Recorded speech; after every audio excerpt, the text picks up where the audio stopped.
Bueno, buenos días a todos. Mi nombre es Antonella Cavalaro, soy concurrente de cardiología del Hospital Italiano de Bahía Blanca y a continuación voy a desarrollar el tema muerte súbita en deportistas, cómo estudiamos al paciente luego del evento.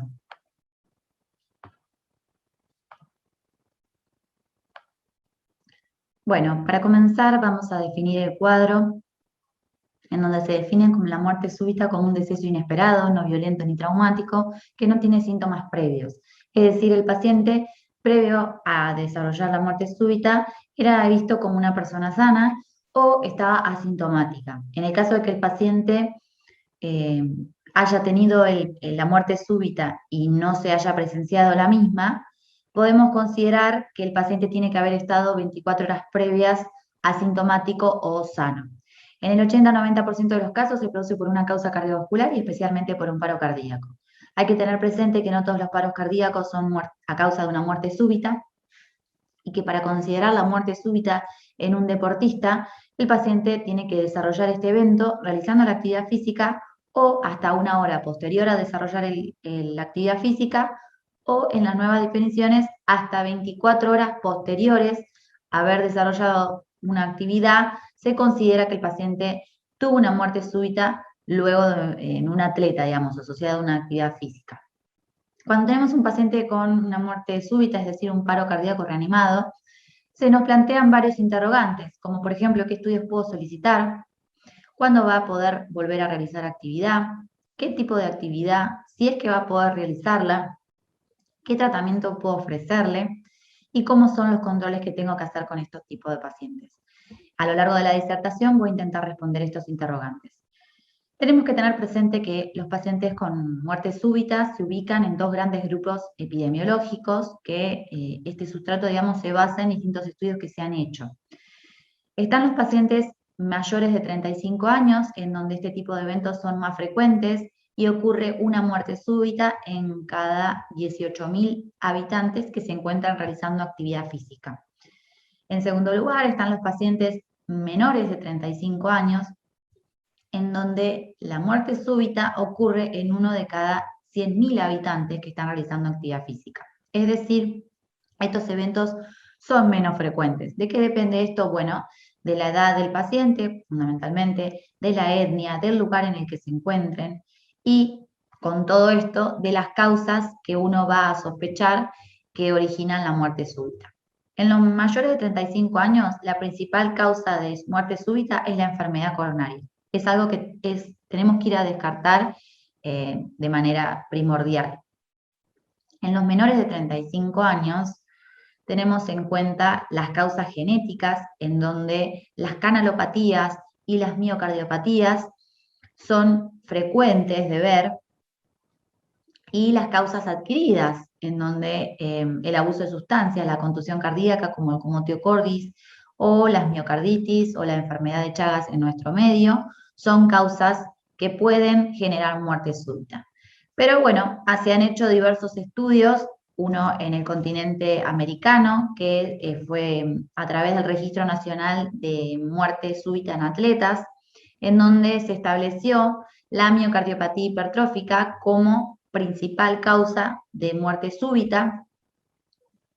Si bien a lo largo de los registros ha disminuido la frecuencia en que se observaba esta causa como sustrato, digamos, para desarrollar esta patología, y esto puede tener que ver con que han ido variando los criterios de inclusión para considerar un paciente con miocardiopatía hipertrófica.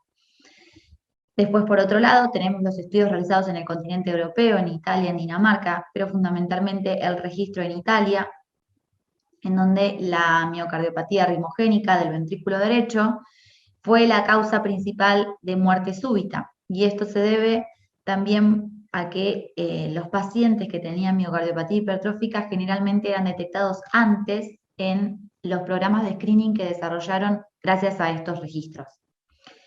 También una causa frecuente es la presencia de una miocarditis, entonces hay que tener presente en los menores de 35 años esta causa también a descartar. Y bueno, como ya mencioné anteriormente, en los mayores de 35 años la enfermedad coronaria es la causa principal de muerte súbita.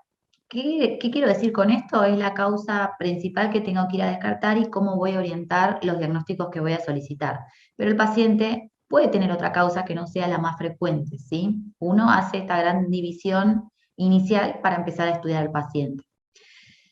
Durante mucho tiempo se propuso, bueno, la muerte súbita se desarrolla con mayor frecuencia en los pacientes que hacen actividad física. ¿Es sano hacer actividad física? ¿Es la actividad física la que desencadena la muerte súbita? Bueno, lo que se ha observado es que cuando el paciente desarrolla una actividad física, hay diversos mecanismos que van sucediendo para poder adaptarse a esta actividad. Por eso es que en función del tipo de actividad física que haga, es los cambios que espero encontrar. Y esto interacciona en un sustrato que sería la cardiopatía que el paciente tenga, que yo tengo que tratar de diagnosticar. Entonces tenemos que tener presente que no es la actividad física en sí, sino que es un sustrato que interacciona con un desencadenante. Entonces, con respecto al estudio, vamos a tener que hacer un adecuado anamnesis en donde vamos a hacer hincapié en la historia familiar y personal del paciente, vamos a preguntarle acerca de muertes súbitas en su familia, la presencia de síncope o presíncope, haciendo actividad física o palpitaciones del paciente. También vamos a utilizar como herramienta diagnóstica inicial el electrocardiograma, que nos permite obtener mucha información y también es una herramienta costo efectiva, por eso es lo que se plantea inicialmente como herramienta diagnóstica, y a partir de la cual nosotros podemos determinar si vamos a solicitar más estudios o no. También hay que tener presente que hay un porcentaje no menor del 40% de los pacientes que pueden tener un electrocardiograma normal y no necesariamente no tener ninguna patología. También vamos a hacer un examen físico adecuado, es decir, focalizado, buscando signos de insuficiencia cardíaca, hipertensión arterial, soplos, bueno, un examen físico cardiovascular completo buscando algún signo de enfermedad cardiovascular. También podemos contar como herramienta diagnóstica con el ecocardiograma, que es una herramienta que también se encuentra dentro de la primera línea de estudios que uno solicita y que, bueno, en función de lo que yo piense, como veremos más adelante, son los hallazgos que pretendo encontrar. Y por último, como herramienta diagnóstica, podemos contar con una ergometría. Todos estos estudios se pueden pedir en primera instancia. Luego hay otros estudios como resonancia cardíaca o estudio electrofisiológico que no son de primera línea, sino que pasarían a una segunda línea y se van a solicitar en función de los hallazgos en estos estudios que mencioné. Con respecto al electrocardiograma, es importante diferenciar el electrocardiograma de un atleta, es decir, las alteraciones que uno es esperable que encuentre en un atleta, de las alteraciones que son anormales. Es decir, es importante no confundir un corazón de atleta de un corazón enfermo. Y para ello tengo que interpretar el electrocardiograma en función del paciente que tengo enfrente, es decir, en función de su historia personal, su historia familiar, el tipo de deporte que practica, la etnia, el sexo, la edad, ¿sí? ¿Por qué digo la etnia? Porque, bueno, justo en la etnia negra hay alteraciones que uno espera encontrar que en otro tipo de etnia no son normales, digamos. ¿Y cómo puedo decir esto? Bueno, se han establecido criterios para tratar de aumentar la sensibilidad y disminuir el riesgo de falsos negativos, y se establecieron los criterios de Seattle.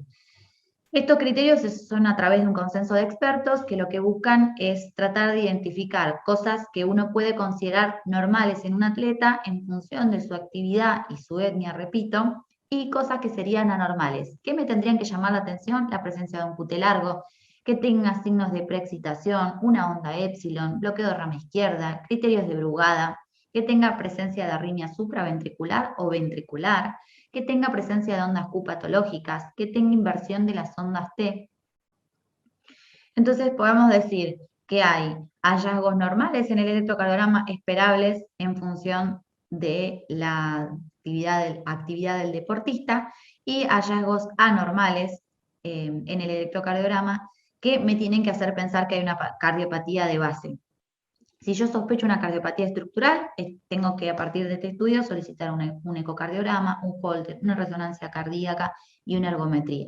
Si yo sospecho una canalopatía, bueno, voy a solicitar un Holter o una ergometría. Y si sospecho alteraciones del ritmo o una preexcitación ventricular, tengo que solicitar un Holter, un ecocardiograma y una ergometría. Y en función de eso, en segundo tiempo, puedo pedir una resonancia o un estudio electrofisiológico.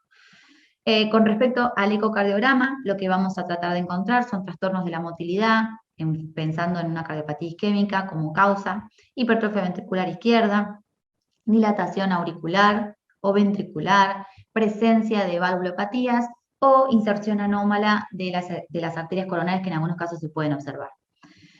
Para responder un poco al interrogante de qué paciente se puede reinsertar, bueno, una vez que yo llegué al diagnóstico de la patología que tiene y voy a, en función de eso, realizar el tratamiento. Aquellos pacientes que requieren la colocación de un marcapasos, tengo que tener presente que solo pueden reinsertarse en deportes que no sean de alto impacto. ¿Cómo establezco el deporte de alto impacto? Bueno, en función de si es un componente estático o dinámico, tengo bajo, moderado o alto impacto. Y esto es lo que me va a permitir establecer qué tipo de deporte puede hacer ese paciente. Los pacientes con CDI pueden volver a participar de deportes. Lo que hay que tener presente es que tiene que estar libre de arritmia por 3 meses. Y también yo tengo que consensuar con el paciente cómo es que va a ser la reinserción al deporte. Por último, quiero recalcar 2 eventos recientes que han ocurrido de muerte súbita en deportistas, en donde gracias a la actuación rápida del equipo que estaba entrenado para estos sucesos, que comenzó las maniobras de RCP inmediatas y que hubo la presencia de un desfibrilador automático en el campo, ya que la muerte súbita, cuanto más pronto se logre la desfibrilación, se mejora la sobrevida del paciente, han tenido un resultado exitoso. Y esto muestra el reflejo de las grandes campañas que se han hecho para poder prevenir y tratar la muerte súbita en los pacientes. Entonces, como conclusión, podemos decir que lo que mata no es el deporte, sino las condiciones cardíacas preexistentes en los atletas.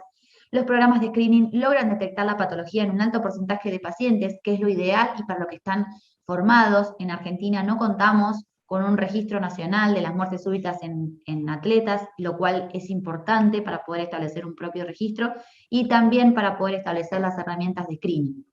Se debe tener en cuenta la edad del atleta, el deporte y el lugar donde se desempeña, y es importante diferenciar un corazón enfermo de un corazón de atleta. Y por último, es crucial en la sobrevida de los atletas que se organicen programas de RCP en la población y que exista un desfibrilador automático en los campos de juego o en las zonas donde se realizan actividades con frecuencia. Muchas gracias por su atención.